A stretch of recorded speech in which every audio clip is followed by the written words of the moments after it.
Video title: Angry farmer threw orange cat in the river, but a giant turtle saved him. Once upon a time in a quiet village there was a fluffy orange cat named Milo. Milo was not just any cat, he was curious, playful and loved sunshine. He lived on a big farm with a grumpy old man called Farmer Dan. Every morning Milo ran around the farm, chasing butterflies and rolling in the farmer's flower beds. He loved the smell of the fresh carrots and the sound of buzzing bees. But Farmer Dan didn't like that. "Milo, stop messing up my garden," the farmer shouted one day. Milo meowed softly. He didn't mean to cause trouble. He just liked to play. But Farmer Dan was too angry. His hat flew off, his face turned red and he yelled, "That's it. You're going away." Before Milo could run, Farmer Dan picked him up, stomped to the river and splash! Threw poor Milo into the cold, rushing water. "Meow. Help!" Milo cried. His tiny paws splashed. He couldn't swim. The river pulled him down, down, down. Then, suddenly, a giant shadow appeared under the water. Bump! Something strong lifted Milo up. It was a giant turtle with a shiny green shell and kind eyes. "Hold on tight, little cat," the turtle said. Milo held onto the turtle's shell, coughing and shivering. The turtle swam fast, cutting through the water like a boat. Soon they reached the riverbank. Milo climbed off and shook his fur.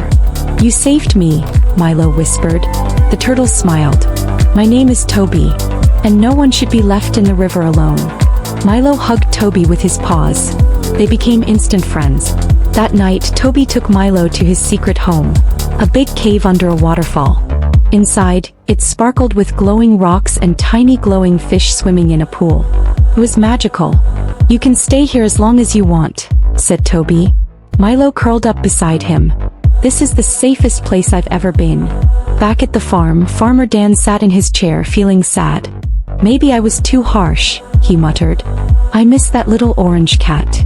He followed the river looking for Milo. Then one morning he saw Milo playing with the giant turtle near the riverbank. "Milo," the farmer whispered. Milo looked up. His eyes blinked gently. He wasn't scared anymore. Farmer Dan walked slowly to them. "I'm sorry, Milo. I was mean. You were just being a cat." Milo tilted his head, then rubbed against the farmer's leg. Tobi watched and smiled. "Would you like to come home?" the farmer asked. Milo meowed. "Yes, but only if Tobi can visit too." "Of course," said the farmer. From that day on, Milo had two homes. The farm with fresh milk and soft blankets, and the river with his best friend Tobi the turtle.